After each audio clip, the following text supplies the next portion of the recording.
El Señor está con ustedes. Con su espíritu. Del Santo Evangelio según San Juan. Sí, Señor.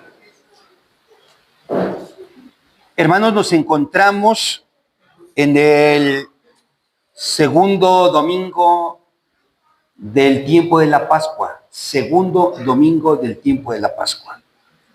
Popularmente a este domingo también se le conocía como el Domingo de Tomás, porque todos los segundos domingos del tiempo de la Pascua, el evangelio que escuchamos es el evangelio donde se habla de Tomás. ¿Quién es Tomás? Ven aquí, él es Tomás. Ahora él es Tomás. Y aquí abajo, perfecto. ¿Y quién es Jesús? Muy bien. Por eso es que hoy tenemos nosotros aquí a Tomás y a Jesús.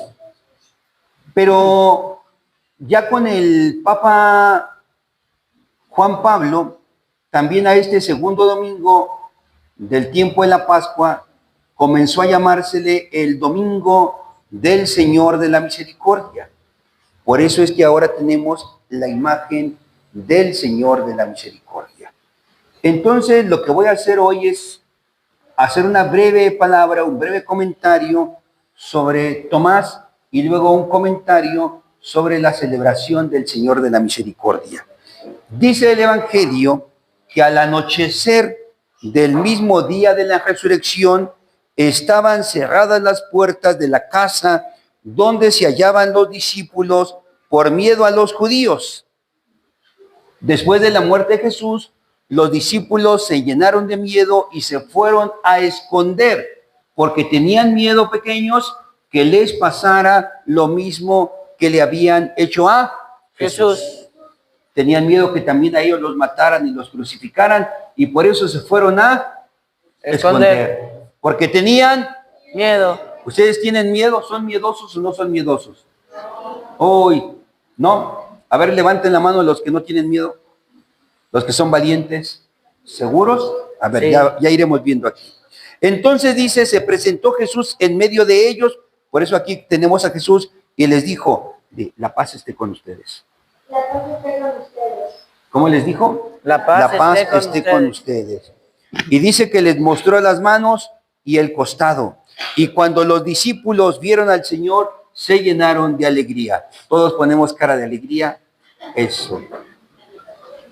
Como lo habían visto morir, estaban tristes y estaban miedosos. Pero ahora que lo ven resucitados, están como contentos y están alegres, porque ahora saben que está vivo. Y dice, de nuevo les dijo, la paz está con ustedes. La paz esté con ustedes. Como el Padre me ha enviado, Como el Padre me ha enviado, los envío también yo. los envío también yo. Y luego dice algo un poco extraño, vean, dice, y después de decir esto, sopló sobre ellos. ¿Qué hizo? Sopló sobre ellos. Bueno, este es un gesto que es utilizado en el libro del Génesis. Cuando Dios crea al hombre, primero el hombre era un muñeco de tierra, un muñeco de lodo. ¿Y qué hizo Dios para que el hombre tuviera vida humana? Le sopló en las narices y le infundió su vida, le infundió su espíritu.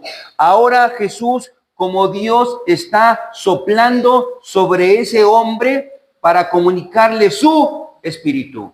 Le está comunicando su espíritu. Comunicar su espíritu es comunicar la vida. En el libro del Génesis les comunicó la vida humana. Aquí en el Evangelio les comunica la vida eterna. Es decir, en el libro del Génesis nació el hombre para la vida física, pero en el Evangelio de San Juan nace el hombre para la vida eterna. Entonces sopló sobre ellos y les dijo, escuchen lo que les dijo, reciban al Espíritu Santo. Reciban al Espíritu Santo. A los que les perdonen los pecados, A los que les perdonen los les quedarán perdonados. les quedarán perdonados. Y a los que no se los perdonen, Y a los que no se les perdonen, les quedarán sin perdonar. les quedarán sin perdonar. Ok, entonces estaban haciendo el hombre para la eternidad. Estaban haciendo una nueva humanidad con un hombre que ya no debe tenerle miedo ¿a quién? A la muerte. ¿Quién le tiene miedo a la muerte? ¿Quién tiene miedo a morir? Levanten la mano. Sí, es natural tener miedo a la muerte. Ahora, ¿quién cree que seguiremos viviendo en la eternidad? ¿Quién cree eso? Ok, eso es lo más importante. Es normal que de alguna manera todos tengamos cierto miedo a qué va a pasar después de la muerte. Pero es importante que sepamos que después de la muerte viene la eternidad. Después de la muerte viene la eternidad. ¿Estamos de acuerdo? Ok, vamos a seguir. Pero Tomás, uno de los 12, a quien llamaban el gemelo, ¿cómo lo llamaban? El gemelo. El gemelo. Es un apodo que le daban porque según esto, sí, teológicamente, era el que se parece más a Jesús, que es el que no le tiene miedo ¿a qué? A la muerte. A la muerte. Los otros, ¿por qué estaban encerrados? ¿Por qué estaban encerrados? Por miedo ¿Miedo a quién? a los judíos Que les fueran a... a matar. Y si él no estaba ahí, ¿qué quiere decir? Que él no tenía miedo a que lo mataran. Los demás tenían miedo, él no tenía miedo. ¿A quién nos parecemos? ¿A los miedosos o a Tomás? A Tomás. Pero hay un problema, que Tomás no tiene miedo a la muerte. Tomás no tiene miedo a la muerte, pero Tomás no cree que haya otra vida. Hay mucha gente que no le tiene miedo a la muerte, pero no cree que la vida continúa. Piensa que la vida se termina cuando dejamos de respirar y listo. ¿Alguien de ustedes cree eso?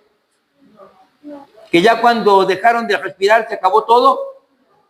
Pues mucha gente lo cree, pero eso no es el pensamiento cristiano. El pensamiento cristiano es que cuando usted deja de respirar, en ese momento usted ya está participando de la vida eterna. Ya está en la eternidad. Ese es el pensamiento cristiano. No lo entendía Tomás. Tomás es muy valiente, no tiene miedo a morir, no tiene miedo a que lo maten, no tiene miedo a que le pase lo mismo que a Jesús, pero no cree que exista vida después de la vida. Ese es Tomás. Y Jesús no puede perder un discípulo tan valiente como él, por eso le va a regalar una bonita experiencia. Y dice, Tomás, uno de los 12, a quien llamaban el gemelo, no estaba con ellos cuando vino Jesús, y los otros discípulos le decían, vamos, decimos todos, hemos visto al Señor, digan. Hemos visto al Señor. Ahora dice el Evangelio, pero él contestó, si no meto en sus si no veo en sus manos la señal de los clavos, y si no meto mi dedo en los agujeros de los clavos, y no meto mi mano en su costado, no creeré. Si no meto mi dedo, si no meto mi mano, si no veo los agujeros, si no veo su costado, no creo. No creo. Piensa que lo están cuenteando. Le dijeron, está vivo, pero como él no cree que haya vida después de la muerte, ¿qué dice? No creo. No creo porque él lo único que cree es en esta vida. Vuelvo a insistir, sí hay mucha gente que cree que la única vida que existe es esta y se acabó. Hay mucha gente que no cree que haya vida después de la vida. Yo siempre he preferido decir vida después de la vida que decir vida después de la muerte. Pareciera lo mismo, pero mejor decir vida después de la vida, porque esta es vida y la que continúa también es vida. Bueno, ¿qué sucedió a los 8 días? 8 días después estaban reunidos los discípulos a puerta cerrada. Esta vez ya no tenían miedo. Y Tomás estaba con ellos. Jesús se presentó de nuevo en medio de ellos y le dijo, la paz esté con ustedes. La paz esté con ustedes. Luego, dice el Evangelio,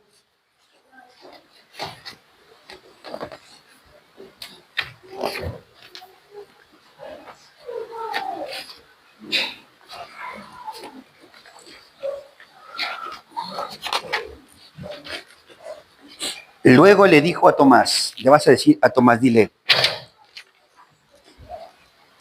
aquí están mis manos, dile. Aquí están mis manos. Acerca tu dedo. Acerca tu dedo. Trae Trae acá tu mano. tu mano. Métela en mi costado. Mételo en mi costado.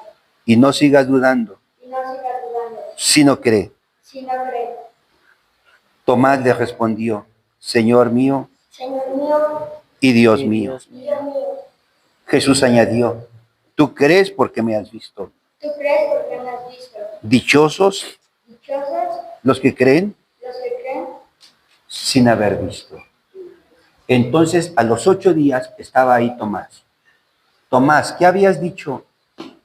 Trae tu dedo, trae tu mano. Aquí está mi costado, aquí están mis manos. No sigas dudando, sino Cree. cree. Y entonces Tomás pudo darse cuenta que sí había vida después de la vida.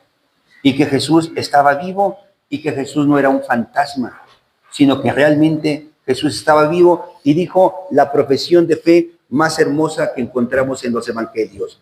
Dijo, Señor mío y Dios mío. reconoce a Jesús como su Señor y como su Dios. Vamos a terminar el evangelio. Otros muchos signos hizo Jesús en presencia de sus discípulos, pero no están escritos en este libro. Se escribieron estos para que ustedes crean que Jesús es el Mesías, el Hijo de Dios, y para que creyendo tengan vida en su nombre. Palabra del Señor. Gloria a ti, Señor Jesús. Siéntense. Vengan aquí, acérquense acá. Vamos a estar ahora aquí un momento. Vengan aquí, acérquense. Entonces vamos sobre esto que acabamos de decir, nada más sobre lo que acabamos de decir. Tomás era muy valiente y no tenía miedo. Los discípulos sí tenían miedo a la muerte.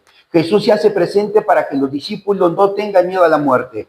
¿Cómo hace para que no tengan? Les dice que hay vida después de la vida. Tomás no cree que haya vida después de la vida. Y Tomás llega a entender que hay vida después de la vida hasta que se encuentra con Jesús. Y entonces descubre que Jesús está vivo. Eso es lo importante sobre este texto. Otro día platicaremos otra cosa. Pero yo quiero platicar algo más sobre la celebración de este día, que es la celebración del Señor de la Misericordia. Y yo quiero, queridos hermanos, que esa celebración no la tomemos como una devoción más, que no la reduzcamos a una devoción intimista, como normalmente solemos hacer con todas las devociones. ¿Qué hacemos entonces? Hay que entender el sentido y el significado de esta celebración. Y eso nos lo enseña Jesús en el Evangelio. Dice Jesús, sean misericordiosos como su Padre es misericordioso. Entonces, sí es cierto, lo primero que tenemos que hacer es experimentar la misericordia de Dios, vivir la misericordia de Dios. Eso es lo primero. Pero no vivimos la misericordia de Dios para quedarnos con la misericordia de Dios. Eso es espiritualidad intimista de las que el Papa insistió constantemente que hacían daño a la iglesia. Las espiritualidades intimistas, hay muchas.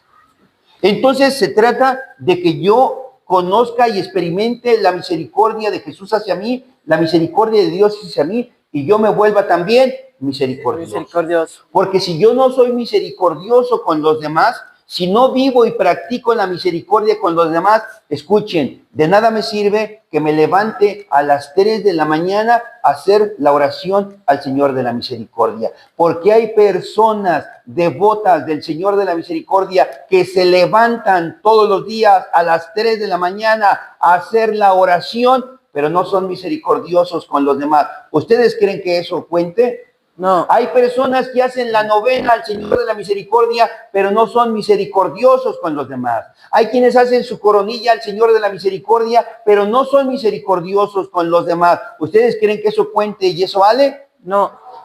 Y hay que tener cuidado porque antes utilizábamos un pretexto cuando decíamos de la gente, ¿y de qué le sirve ir a la iglesia si es muy malo? Y contestábamos, no, pues imagínate si no fuera, sería más malo todavía. ¡Wow! ¡Qué argumento teníamos! Y entonces la persona podía ir a misa y salir y ser un desgraciado, un infeliz, al fin que si alguien le reclamaba decía, pues imagínate ahora si no fuera. Entonces podían maltratar a la gente, podían hacer daño con el pretexto de, imagínate si no fuera. Yo escuché eso y cuando escuchaba yo eso, la verdad, me dolía aquí el estómago. No. Hay que ser misericordiosos como el Padre es Misericordioso. Que cuesta trabajo, sí, pero no hay que poner el pretexto de que seríamos peores si no fuéramos. Y luego la bienaventuranza dice, dichosos los misericordiosos porque seguirán experimentando la misericordia. Misericordia. Entonces de nada te sirve.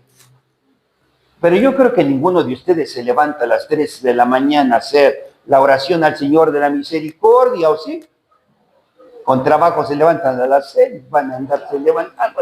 Bueno, pero si hay gente así, como relojito, que se levantan a las 3 de la mañana porque dicen que es la hora en la que Jesús estaba padeciendo más fuertemente y que era la hora también en la que el mal se hace más presente en el mundo y que por eso hay que levantarse a esa hora a hacer la oración. Pero ¿de qué te sirve levantarte todos los días a las 3 de la mañana si no eres misericordioso con los demás? ¿De qué te sirve hacer la coronilla si no eres misericordioso con los demás? ¿Y de qué te sirve hacer las novenas si no eres misericordioso con los demás? No reduzcamos esta celebración a una devoción, a una espiritualidad intimista, sino que la celebración del Señor de la Misericordia nos mueva a ser misericordiosos con los demás. Y cuando tú descubras que eres más misericordioso, entonces estás celebrando ya al Señor de la Misericordia. Por eso sean más amables, sean más humanos, sean más fraternos, sean más pacíficos, sean más amables, más tolerantes, más comprensivos, más humanos, mejores personas.